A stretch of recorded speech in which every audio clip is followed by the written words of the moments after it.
আজকে আমি তোমাদের সাথে ভীষণই হেলদি এবং টেস্টি একটা রেসিপি শেয়ার করতে যাচ্ছি, কিন্তু তার আগে তোমাদের প্রত্যেককে welcome back to Mum and Munchkin. তো এই খাবারটা কিন্তু প্রোটিন, কার্বোহাইড্রেট, ফ্যাট সমস্ত কিছুতে একেবারে ব্যালেন্সড। তো চল দেরি না করে রেসিপিটা আগে শুরু করি। তো রেসিপিটা প্রিপেয়ার করার জন্য আমি একটা প্যান ভালো করে গরম করে নিয়েছি, তারপর তার মধ্যে 1 টেবিল স্পুন মতো ঘি অ্যাড করে দিয়েছি। তবে অবশ্যই লো টু মিডিয়াম হিটে রেখে ঘিটা অ্যাড করতে হবে, নাহলে কিন্তু ঘিটা পুড়ে যাওয়ার চান্স থাকবে। তারপরে আমি এখানে হাফ কাপ মতো কুচনো গাজর অ্যাড করে দিয়েছি, দিয়ে আমি এইরকমভাবেই 1 থেকে 2 মিনিট মতো একটু সতে করে নেব। তো গাজরটা সতে হয়ে যাওয়ার পরে আমি এখানে 1 কাপ মতো গরুর দুধ অ্যাড করে দিচ্ছি। আমি এখানে গরুর দুধ অ্যাড করেছি যেহেতু আমার বেবি 1 বছরের ওপরে। তোমাদের বেবিরা যদি 1 বছরের নিচে হয় তোমরা অবশ্যই এক্ষেত্রে জল ইউজ করবে গরুর দুধের পরিবর্তে। তারপরে দেখো দুধ অ্যাড করার পরে আমি সমস্ত কিছু কিন্তু একসাথে ভালো করে একটুখানি মিক্স করে নিলাম। তার পাশাপাশি দেখো আমি কিছু কাজু বাদাম ওভারনাইট ভিজিয়ে রেখেছিলাম এবং সেগুলোকে আমি একটু গ্রেট করে নেব। তোমরা চাইলে কিন্তু গ্রেট না করে থেতো করেও নিতে পারো, অথবা একটু জল ইউজ করে কিন্তু তোমরা একটা পেস্টও তৈরি করে নিতে পারো। তারপর আমি এখানে কাজু বাদাম যেগুলো গ্রেট করে রেখেছি সেগুলো আমি এখানে অ্যাড করে দিচ্ছি।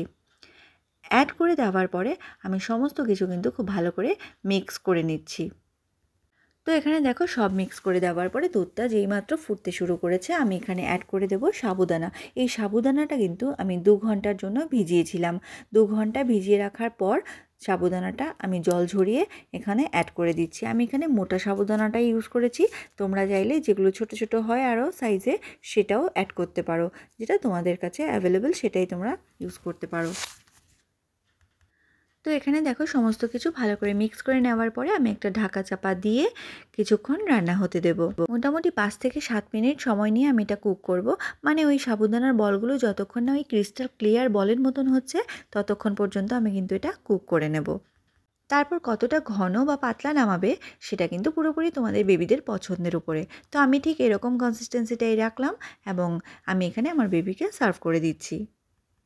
আর যারা গরুর দুধের পরিবর্তে জল দিয়ে রেসিপিটা তৈরি করছো তারা কিন্তু ঠিক এই মুহূর্তে ফর্মুলা মিল্ক অ্যাড করতে পারো, তবে অবশ্যই ফর্মুলা মিল্কটা আগে থেকে তৈরি করা হতে হবে।